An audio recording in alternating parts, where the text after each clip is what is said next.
You know what really caught my eye? Not the objections, not the back and forth, not even the judge's silence that hung in the air like fog. It was the desperation. Because the moment Ramosepole finished with Mpekiseni, clean, simple, nothing dramatic, every defense attorney said, no questions. They were done. The witness was done. The moment was done. But not for Baloyi. No. Baloyi jumped up like a man trying to catch a falling narrative. Suddenly he wants this layman, this ordinary guy who knows nothing about the law, to comment on arrests, on Zungu's statement, on investigations, on the state's entire storyline. Why? Because Janinda's version is wobbling. Because the too afraid to testify lie is cracking. Because Mpekiseni's presence in court exposed a hole the state can't patch. So Baloyi tried to use him. Again. He wanted Mpekiseni to accidentally validate a lie, to fix a version that's already collapsing, to rescue Janinda from his own contradictions. And the defense saw it instantly. They shut it down instantly. And the judge? Silent. Until Mnisi forced the issue. That's why we're here. That's why this video exists. Because when a prosecutor tries to drag a layman into repairing an investigator's lie, the public deserves to see it. As the court pleases, my lord, may I ask to be provisionally excused?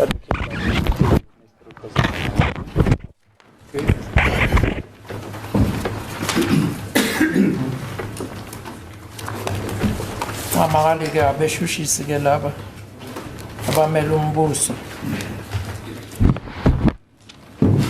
futhi bazokubuza imibuzo ke manje uzolindeleka ukuthi uyiphendule. Sawona baba Ntanzi. Good day, Mr. Ntanzi. Yes. Mr. Ntanzi, you have testified that no statement was obtained from you. Nomzana Ntanzi, uthema ufakazi kakukho statement esathathwa kuwena esabhaliswa. Kakukho statement esathathwa kuwena. None. But you yourself have no knowledge regarding the events of the 26th of October 2014 that led to the death of Mr. Senzo Meyiwa. Is that correct? Wena qobo lwakho khawuna lwazi ngezehlakalo ezenzeka ngomhla zing-26 ku-October 2014 ezadala noma ezaholela ekutheni kushone umnumzane Senzo Meyiwa. Kunjalo? There's nothing that I know. Yes. So in fact your evidence is of no assistance to the court as far as the incident of the 26th of October 2014 is concerned. Empeleni singathi ke ubufakazi bakho bakuzoyisiza ndawo inkantolo maqondana nesehlakalo esenzeka ngomhla zing-26 ku-October 2014. Kunjalo? Ubufakazi bakho angeke bayisize inkantolo ngalutho maqondana nesehlakalo esenzeka ngomhla 26 ku-October 2014. Kunjalo yini na? Engikwazi. Uthi? Ngiphindele futhi lempendulo. Ngeke ngikwazi ukuyisiza inkantolo akukho engikwazi. I will not be able to assist the court. There's nothing that I know. In fact, we put it to you that your entire evidence is irrelevant. Empeleni ngithi mina mshushisi egameni lombuso. Bonke ubufakazi bakho obuthulile kabuphathelene ngalutho nalolu daba. Yeah. I think that's a matter for argument. Hello? It's a matter for argument. The state cannot put to the witness that the evidence is irrelevant. Uyayiphikisa ke umbeli ukuthi ke leyo nto ingashiyelwa ke inkulumo mpikiswano ukuthi okwethu lokho ukuthi sisho ukuthi ke le ndaba yakhe iphathelene noma kayiphathelene. It's a question for argument.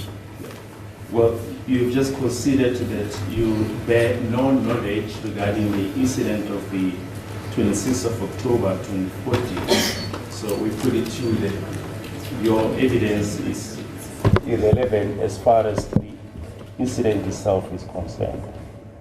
Uqeda ukuvuma manje ukuthi ke awazi lutho ngesehlakalo sangomhla ka26 kuOctober 2014. Ngaleyo ndlela ngithi mina kuwena mina Mshushisi ubufakazi bakho obethulayo namhlanje bakabuphathelene nakancane naloludaba lwaleso sehlakalo. Uthini kuloko? No, it is not. You see, your denials that you had a discussion with Mr. Absalom Mhlahlezi Zungu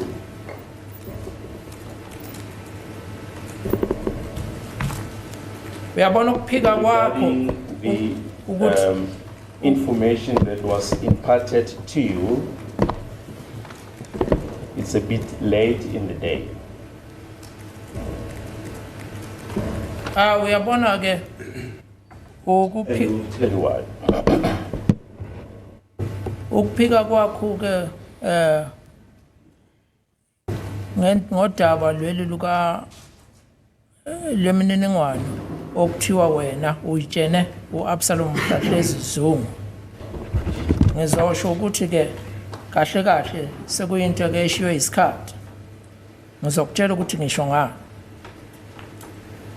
You see, Brigadier Gininda has testified that they have received information Yabona ke ubrigadier ngabema kamuso maqhuze emaphoyiseni wakaGininda uthe bona bathola imininingwane ethize from Mr. Absalom Mhlahlezi Zungu beyizwa leyo mininingwane ngomnumzana Absalom Mhlahlezi Zungu.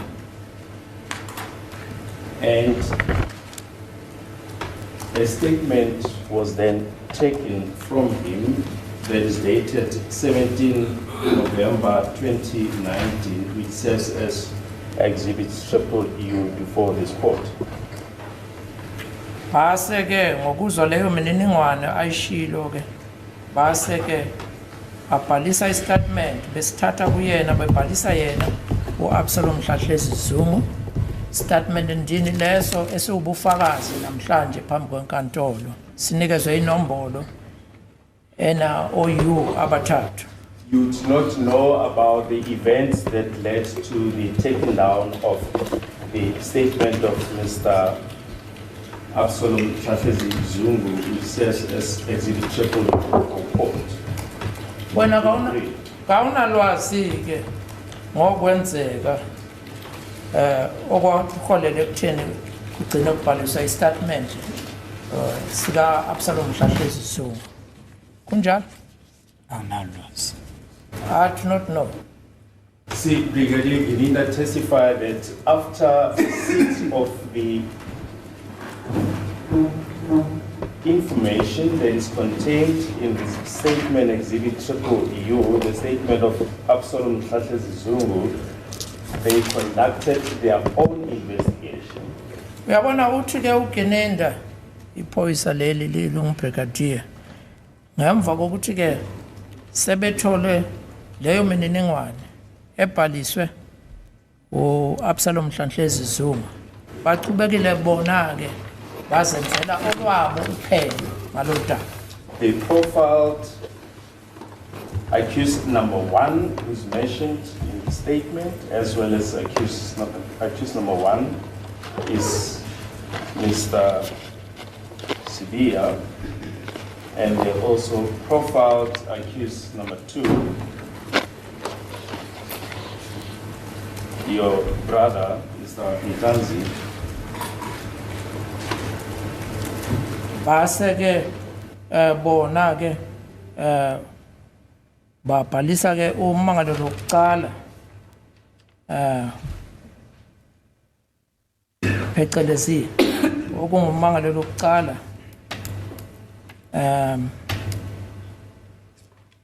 accused number 1 as who? Mr. Sibia, as well as accused to Mr. Ntanzi. Umangalo lo uqala uSibiya bese kuba ke noNtanzi. And after profiling accused number 1, Mr. Sibia, as well as accused number 2, Mr. Ntanzi, they were subsequently arrested. Can you assist me with the profiling? What do you mean? Yeah. They basically did an investigation around them, around accused number 1 and 2. Ngemva kokuthi ke sebephenyile benze uphenyo ngomangalo lokuqala nomangalo wesibili. Yes, what happened after profiling? They were then subsequently arrested, accused number 1 on the 30th of May 2020 and accused number 2 on the 16th of June 2020. The date on the first one? 30th of May 30 May 2020. 2020. Yes. And accused number 2 on the 16th of June 2020. Kuthe ngemva kokuba sebenze uphenyo maqondana ke nomangalo lokuqala nowesibili baqhubeka ke babopha umangalo lokuqala uMoses Sibiya ngomhla zingu-30 kuJune 2020 baqhubekela phambili ke babopha ke umangalelo ke wesibili ngomhla zingu-16 kuJune 2020. They conducted further investigations emanating from the confessions that were made by accused number 2, which led to them arresting accused number 3 up to accused number 5. Kubeka nokwenza uphenyo kwathi ngenxa yokudalulwa uNembeza ngokuvuma kukamangalelwa wesibili waqhubeka ngenxa yaleyo mininingwane kwaboshwa umangalelwa wesithathu wesine nowesihlanu. And they've since amassed evidence that has been presented before court. Suka lapho ke baphumelele ukuxoxa ubufakazi lobu ke ngaleyo ndlela ababuthule esithebeni sale nkantolo. So the point that we want to put across to you, Mr. Ntanzi, is that the ship has sailed. Your denials are irrelevant because the police have acted on the basis of the information that they've received and arrested the accused. Can you repeat the first phrase? I just want to hear. We put it to you that your denials are of no consequence because the police have acted on the information that they've received and arrested the accused. Ngithi ke kuwena ke ukuphika kwakho kakusizi ngalutho nomzana ngenxa yokuthi ke amaphoyisa asebenze ngemininingwane ayitholile eholele ekutheni kuboshwe abamangalelwa. Thanda ukuphawula kulokho? Comment? Yeah. As the court pleases, my lord, this witness is a lay person. Hello? This is a lay witness. This question is argumentative. That is what Mr. Baloyi should address his lordship at the end of the case. How this witness is gonna comment on the lateness of his refusals or whatever it is alleged that he's done. This witness cannot answer to that now, as the court pleases. Awumele uyaphikisana ke nalo mbuzo ukuthi ungaphawula kuwona. Uchazela inkantolo ukuthi lo muntu akazi lutho ngomthetho. Umuntu nje womphakathi phecelezi a lay person. Le nkulumo inkulumo mpikiswano engithi mina mmele kumele ke umshushisi ayibekele inkantolo uma sekubekwa inkulumo mpikiswano. Uzowazi kanjani ke lo fakazi ngokuthi ubufakazi bakhe buze emva kwendaba?